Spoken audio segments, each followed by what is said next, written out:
Mirë se më erdhët emisionin I pavarur, është ko protestash, është ko ndryshime, shpresojmë. Ndodhemi këtu në studion ku ndodhemi për 6 vjetësh e gjysmë, unë dhe Cristiano Xhanari. Të dy të palëvizur, konstant, konsekuent, duke komentuar gjërat që ndodhin. E jemi, siç e thash, në kulm të një krize politike në vend. Populli ka dalë në shesh, janë bashkuar dhe partitë politike, janë dhe pjesë e PS-s. Ju betojmë që janë, nëse janë vetë janë fëmijët. Shikoni këtu.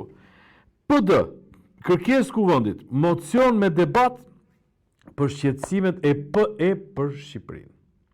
Kaloi në fakt në mënyrë shumë të çuditshme rezoluta e Parlamentit Evropian për Shqipërinë. Çfarë tha Parlamenti Evropian? Po ndjeki me shumë shqetësim dhe kishte për zhvillimet e mënyrës se si po jepet toka dhe prona në Shqipëri. Por tha, po ndjekim nga afër daljen masive të popullit në protestë. Do thot Parlamenti Evropian, Bashkimi Evropian konsideroi partner ne popullin. Unë prita në fakt që protesta ta marrë këtë kaos edhe ta çoj në kuvend, por e pas ka bërë Partia Demokratike, nuk është keq. Kërkesë kuvend mocion me debat për shqetësim. Në fakt nuk duhet të jetë mocion me debat për shqetësimet, por duhet të jetë një nismë ligjore për moratorium për të ndalë 4 ligje.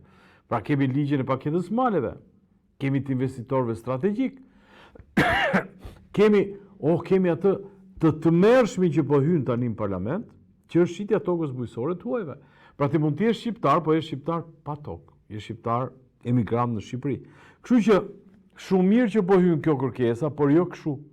Duhet ty mocion për të miratuar moratoriumi që na propozon Parlamenti Evropian. Gjithsesi vazhdojmë me protestën. Shikonin çik titullin. Të lutem Cristiano. Protesta kundër investimit në Zvërnec në ditën e 22. E marr nga atë shëja gjithmonë, dorë parë, sepse duke lexuar atë shën, ti kupton politikën e Edi Ramës. Nuk them as qeverisë, kush e pjerë qeverinë, politikën e Edi Ramës. Protesta kundër investimit, e keni fal, për ditë e keni, ja? Po tyni në atë shë, keni protesta kundër investimit në Zvërnec dita 19, 20, 21, 22. Pse? Sepse Edi Ramës I ka liverdisur shumë që kjo tjetë protesta kundër investimit në Zvërnec. Dhe në qoftë se kanalizohet këtu tek investimi në Zvërnec, atëherë pushteti ka të gjitha mjetet që këtë protest ta menaxhoj dhe ta mbyll.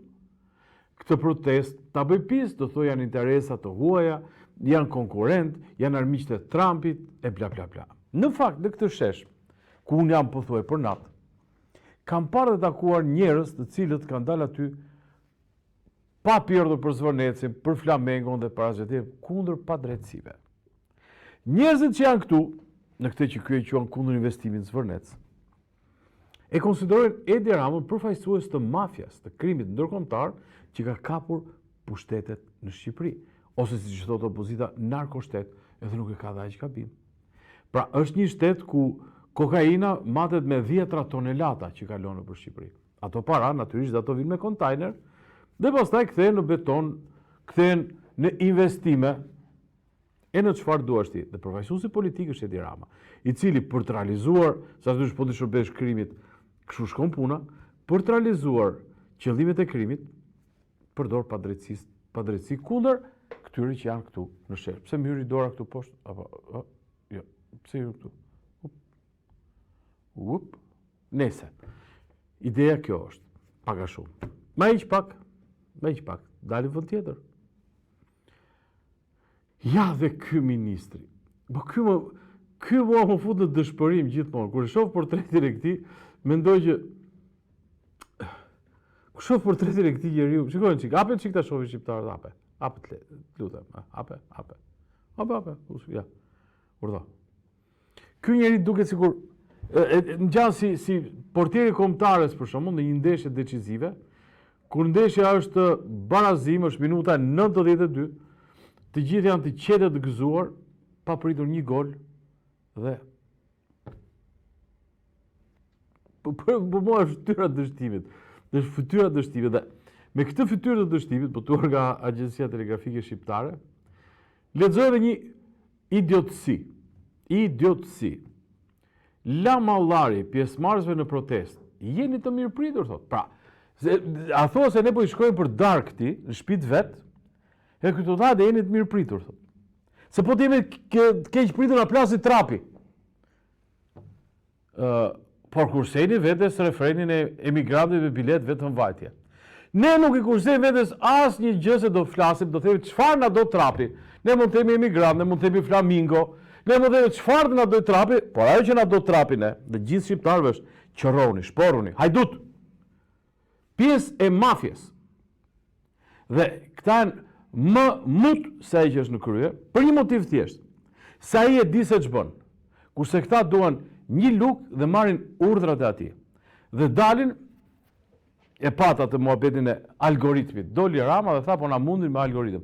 Dhe ka vënë gjithë ta mediokrit, gjithë ta idiotët e copat e mutit që të bëjnë algoritmin këta.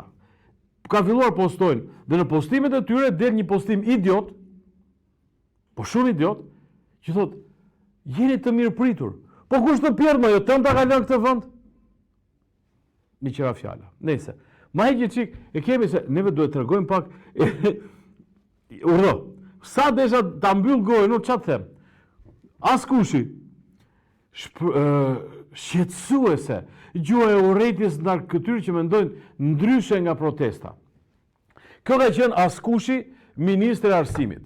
Një zero, si thot Noli, po zero me zero, do me thënë, zero, null, për mos thënë që edhe ka dëmtuar. Natyrisht duke qenë zero, ta dëmtosh. Dhe këta janë të shqetësuar nga gjua e urrejtjes që ne protestuesit kemi ndaj atyre që mendojnë ndryshe. Mbajni mend këtë ligjërat të askushit, cila thot është shqetësuese gjua e urrejtjes ndaj atyre që mendojnë ndryshe. Pra, ne që mendojnë, ne, domethënë kur i themi atyre të qeverisë, që i gara legend, kjo është shqetësuese. Ec pak, lutem, ec pak. Hajde Kristi, urdhoni. Shikoni, po kjo gjuhë ç'është kjo, që ka kthyer figurën negativ, ka vendosur atë djalin me qeleshe që flet në miting, falësh kryeministri ky, ka grupe serbe, bla bla, Rama për deklaratën e aktivistit, të gjithë do dalin. Po kjo nuk është gjuhë shqetësuese, se fund fare ai që proteston kundër pushtetit. Në Shqipëri proteston pushteti kundër protestuesve. Edi Rama, kryeministri, proteston kundër nesh. Unë e kam thënë, është i vetmi kryeministër që kur si pëlqeu populli e ndroi. Po tani nuk i pëlqen protesta, nuk i pëlqen protestuesit, proteston Rama kundër nesh. Ma gjeni këtë gjë, ma gjeni ku ka ndodhur vend tjetër. Por ka një gjë, një person me atë lloj personaliteti ka qef të bëjë rolin mbretit. Po i shkon shumë roli Lolos. Dhe sa herë ka hall, bën Lolon. Rastin konkret, po i bën opozit protestës, po bën protest kundër protestës. Dhe zonja Askushi habite dhe shqetësohet me gjuhën, dil një tjetër të lutem Kristian Rama të keqen. Ec një tjetër. Urdhë. Rama, 2 fotografi dhe 2 fytyra. Fytyra, thot ky. Dhe një simbol i thirrje për diasporën në protest. Dhe kjo fytyra këtu, që është zonjë faktikisht, që është grua, nuk mund i thuash fytyrë. Po ky fytyra, i pa fytyrë, që është kryeministër, ja lejon vetes. Askushi na thot ne, është shqetësuese thot që ju këta që mendon, pra Ramës që mendon ndryshe nga ne, kur i themi ne, kjo është shqetësuese. Kur ky thot 2 fytyra, dhe një fytyrë është që kjo gruaja pas ka bërë një shtesë pa leje, si për kjo, për të banuar. Kupton? Dhe, si pas logjikës së këtyre, i që të drejta të protestoj. Pra në qoftë se njëri ka bërë një gabim, një jetë, nuk ka të drejtë. Shkepeti, bëj çfarë duash, ai duhet të rri, pse se ka bërë gabim. Pra, kjo gruaja ka bërë një shtesë pa leje, sipas këtij, sepse unë kam intervistuar për emision tjetër këtë zonjën, s'pa i vogli, edhe ta zëm se është si thot Rama. Çrëndsi ka. Çrëndsi ka. Ka të gjithë të drejtat që ajo të protestoj. Ka të gjithë detyrimet shteti që t'i përgjigjet, natyrisht edhe duke mos ja mbajtur objektin, duke e prishur, ose si të shkoj.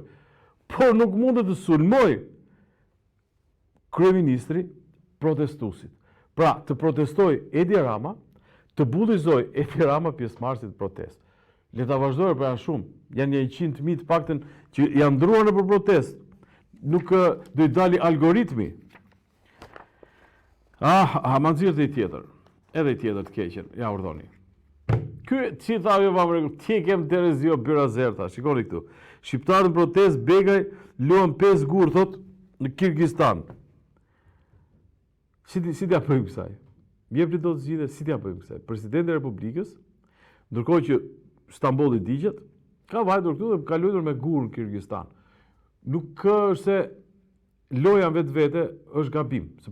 Shqyqyr që los këto zarat e botës, ky se mund të talte vetat presidenti se punë s'ka, kot është. Po sa përsye faqe duhet ishte të kishe bërë dhe ky deklarat. Ose të paktën të kishe spërndar dhe ky postime të Edi Rama, siç bëjnë gjithë tjerët. Më nxirr dhe i tjetër se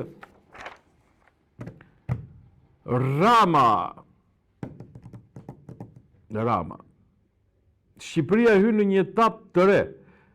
Tërheqje e turizme me fuqi më të lartë shpenzuese. Tani. Shikoni si është puna. Na ka qarë gajten ky. Me gjithë ata të tjerë, po ata të shkretët kotë, buke psheshan. Po na ka qarë gajten. 20 milion turist, synimi të vinë turist.